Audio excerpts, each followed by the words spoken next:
Anies Baswedan memberi sinyal kuat bakal membuat partai politik baru atau ormas dalam waktu dekat. Meski belum ada langkah dari Anies terkait hal itu, PKS memberikan responsnya. Assalamualaikum warahmatullahi wabarakatuh. Jumpa lagi dengan saya Bustaminarda, sahabat BN. Kita merasa cukup prihatin dengan sikap PKS terhadap Anies Baswedan semenjak muncul ke publik. Ada kemungkinan Anies Baswedan akan mendirikan partai politik. Yang memprihatinkan kita kepada partai PKS. Partai PKS terkesan oleh publik agaknya seperti orang kebakaran jenggot ketika mendengar Anies akan mendirikan partai. Komentar-komentar dari tokoh-tokoh PKS terkesan komentarnya kurang bersahabat. Anies Baswedan memberi sinyal kuat bakal membuat partai politik baru atau ormas dalam waktu dekat. Meski belum ada langkah dari Anies terkait hal itu, PKS memberikan responsnya. Ketua DPP PKS, Mardhani Alisera hanya menjawab singkat mengenai kans Anies membuat parpol sendiri. Dia mengaku akan memberikan doa yang terbaik untuk Anies Baswedan. Mardhani pun berharap Anies selalu diberikan kemudahan dan berpikir panjang sebelum mengambil keputusan. Namun, Mardhani mengaku pihaknya tidak takut jika nantinya parpol yang dibuat Anies akan menggerus suara dari pemilih PKS. Menurutnya, PKS bertahan sampai saat ini bukan karena orang lain, melainkan kaderisasi. Sebaliknya, Mardhani mengingatkan Anies bahwa membuat partai politik tidaklah mudah. Banyak parpol yang sudah dibentuk kemudian berujung tenggelam karena tidak ada dukungan masyarakat. Diberitakan sebelumnya, Anies Baswedan mengatakan mendapat banyak usulan untuk membuat partai politik baru usai batal maju dalam Pilkada 2024. Anies menyebut kemungkinan terbentuknya partai baru akan terrealisasi dengan melihat banyaknya semangat untuk memulihkan demokrasi di Indonesia.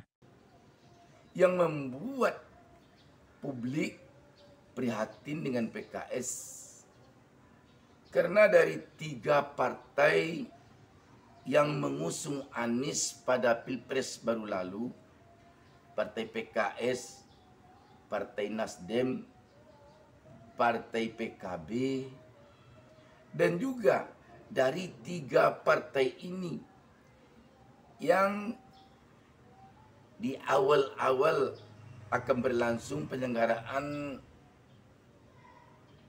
Pilkada Jakarta baru lalu, dari ketiga partai ini,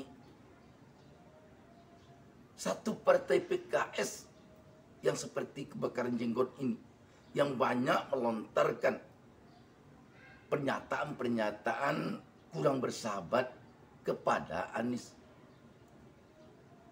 Sedangkan partai PKB, partai Nasdem sama sekali tidak ada bereaksi seperti itu. Ini yang membuat publik tampaknya prihatin dengan sikap PKS ini. Padahal dari ketiga partai ini, partai yang dikenal oleh publik sangat agamis adalah partai PKS. Setelah itu baru partai PKB mungkin. Setelah itu baru partai Nasdem. Kok partai yang seharusnya bisa memperlihatkan kepada publik keistiqomahannya, kesabarannya, sepertinya tidak sabar. Ini yang mengherankan publik. Sedangkan Anies kalau kita lihat, kalau kita saksikan, dan jika publik menyaksikan, sama sekali tidak ada bereaksi negatif kepada PKS. Juga kepada PKB, demikian pula kepada Partai Nasdem. Tidak ada. Kecuali kalau Anies mencak-mencak pula dia kepada PKS. Okeylah, ini sama sekali tidak. Di sinilah sekarang PKS ini menjadi keprihatinan bagi publik. Apa yang melatar belakangi PKS ini kok seperti kebakaran jenggot ketika mendengar Anies akan mendirikan partai. Dan memang harus kita akui, semenjak partai PKS telah tampak oleh publik agak berbeda sikapnya akhir-akhir ini, publik telah menilai PKS berubah dari PKS selama ini. Ini tampaknya mulai semenjak PKS menyatakan mendukung Bobi Nasution, menantu dari Presiden Jokowi. Semenjak itu publik telah mulai agak miring penilaiannya kepada PKS. Kenapa demikian? Selama ini PKS ini berseberangan sekali sikapnya dengan rezim Jokowi ini. Karena rezim Jokowi ini dinilai rezim yang nepotisme, rezim yang penuh dengan dinasti keluarga. Tetapi tiba-tiba PKS mendukung Bobi Nasution, yang publik melihat tak bisa dilepaskan dari bagian dinasti politik Jokowi. Karena Bobi Nasution itu menantunya Jokowi, suami anak kandungnya Jokowi. Sini dah mulai itu. Setelah itu berlanjut kepada pindahnya PKS ke Koalisi Indonesia Maju. Ketika PKS mendukung Bobi Nasution di Sumatera Utara, berlanjut kepada PKS pindah ke Koalisi Indonesia Maju. Kita melihat publik menilai PKS telah berubah. PKS telah tergoda oleh rayuan dunia, oleh pangkat dan jabatan. Dan kalau telah tergoda oleh pangkat dan jabatan, besar kemungkinan nanti akan menurut tergoda oleh materi. Sebab pangkat dan jabatan itu akan berujung kepada materi, uang, fasilitas, dan lain sebagainya. Dan semua itu, jika bicara tentang PKS, semua itu adalah bunga dunia, godaan dunia. Dan PKS dianggap oleh publik selama ini adalah satu-satunya partai yang tinggal lagi yang tidak tergoda oleh hawa dunia, yang tidak akan tergoda oleh pangkat dan jabatan, yang tidak akan terayu oleh kesenangan dunia. PKS dinilai oleh publik selama ini partai yang benar-benar istiqomah terhadap perjuangannya. Itu sebenarnya kenapa publik tidak begitu mengomentari, tidak begitu prihatin, tidak begitu negatif penilaiannya ketika Nasdem, PKB pindah ke Koalisi Indonesia Maju, padahal sama-sama pindah. Ini yang perlu agaknya direnungkan oleh PKS. Kenapa kok kami saja yang menjadi pusat perhatian kurang baik oleh publik ketika kami pindah tegak kami ke Koalisi Indonesia Maju. Kenapa kok Nasdem dan PKB tidak begitu negatif pandang masyarakat padanya? Padahal kami sama-sama pindah. Dari dulu kami sama-sama berada di koalisi perubahan. Publik kelihatannya mengerti, memahami bahwa PKB itu pindah ke sana. Ada unsur keterpaksaan. Ada unsur tidak sepenuhnya hatinya ingin pindah ke sana. Tetapi karena kondisi politik. Publik melihat ketika PKB mendapat serangan dari PBNU, ketika isu PKB tandingan akan muncul, maka memang ini jalan oleh PKB untuk berupaya menyelamatkan diri.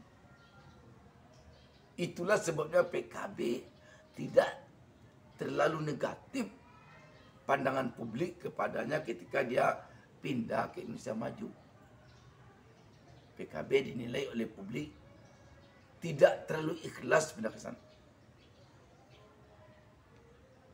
Kenapa pula Nasdem juga tidak terlalu negatif pandang publik ketika dia pindah ke Koalisi Indonesia Maju. Juga demikian, publik telah melihat 2 orang kader Partai Nasdem telah jadi korban pesakitan ketika dia berhadapan pada Pilpres berlalu dengan kekuasaan. 2 menterinya masuk bui. Publik menilai sampai kepada penerapan hukum kepada kader Partai Nasdem. Syahrul Yassin Limpo, Menteri Pertanian waktu itu, masuk bui, ditangkap oleh KPK. Tetapi ketua KPK-nya sendiri yang telah menjadi tersangka dalam kasus dugaan pemerasan kepada Yassin Limpo sendiri, sampai sekarang tidak ditahan sama sekali.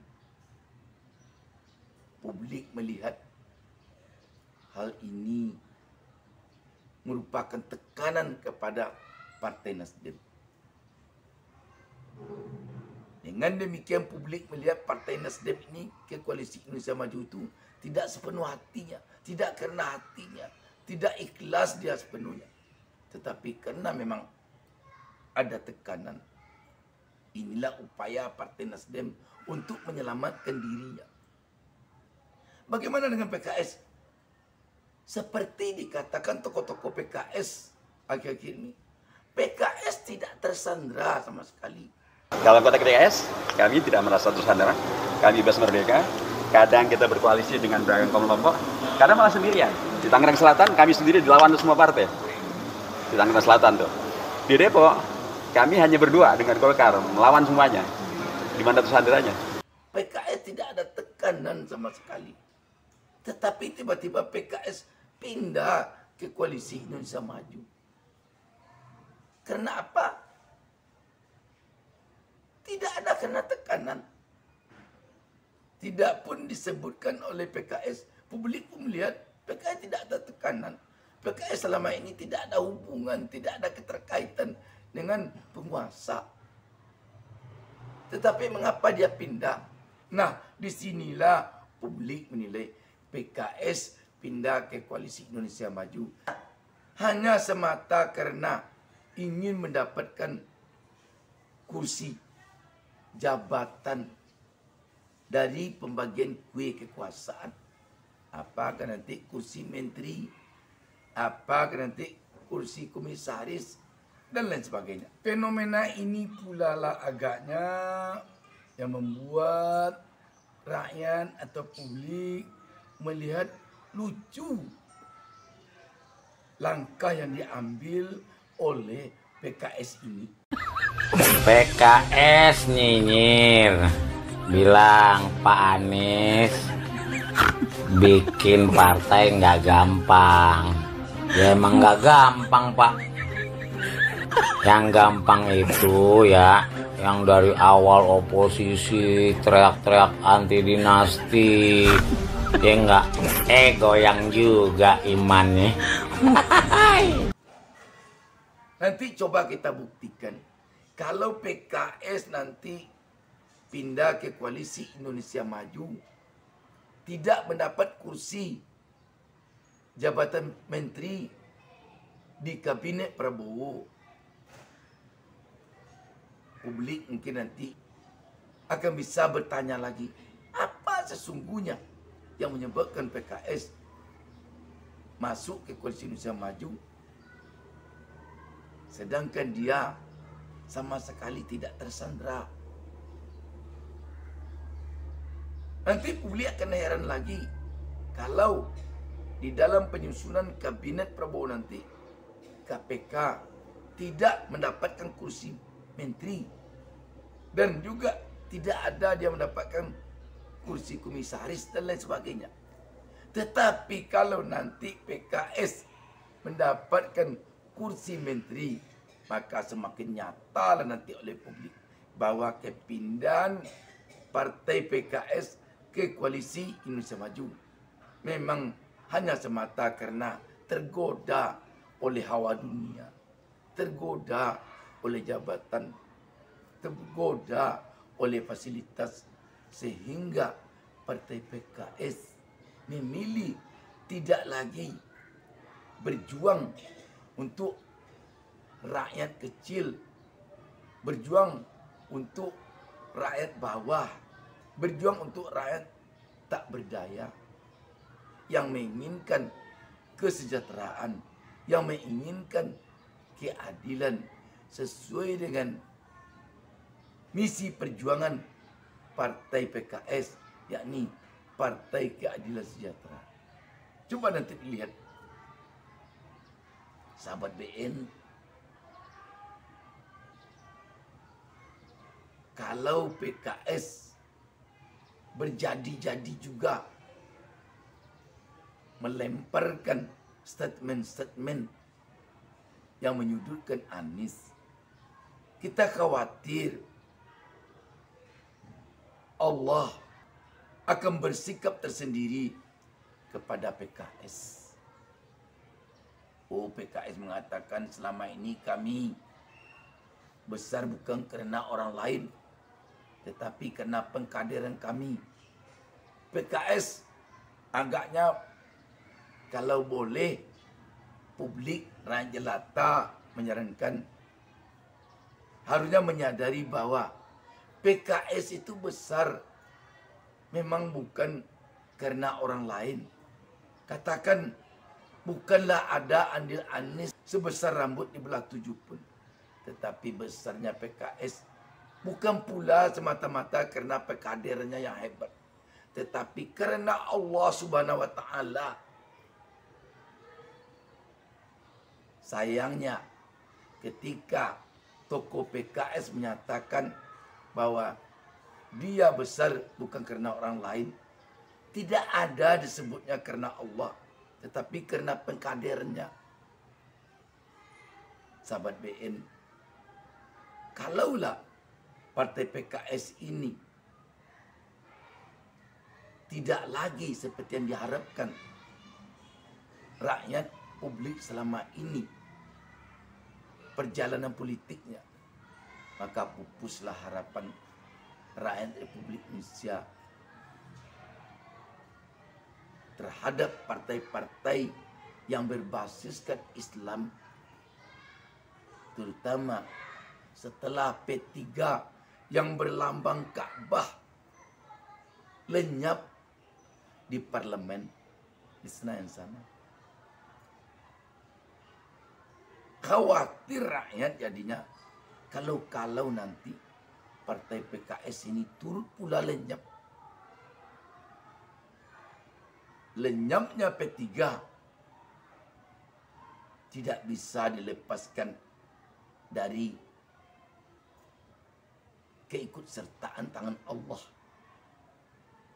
Dan tidak akan sulit bagi Allah.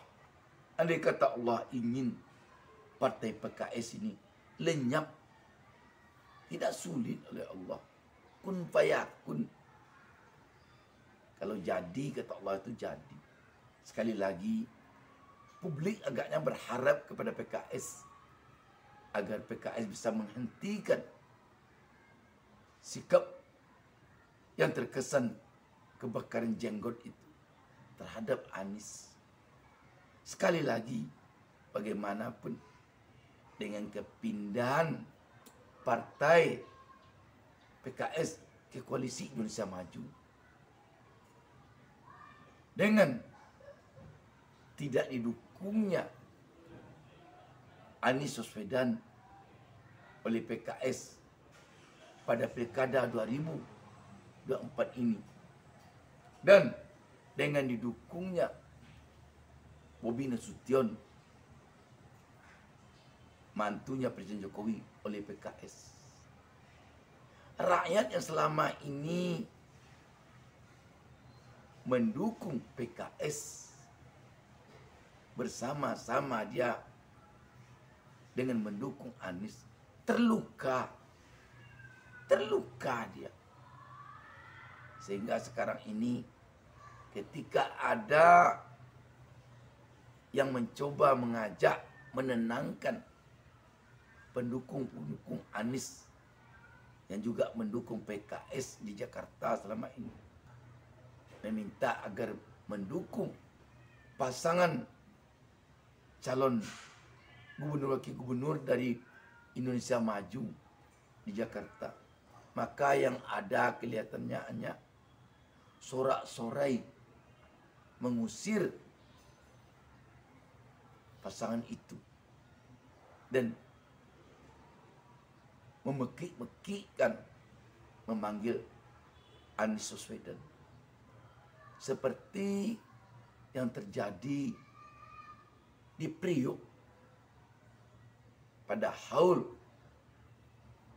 salah seorang almarhum ulama besar di Priok. Turun, Anies! Apa itu? Anies! Priok bukan politik.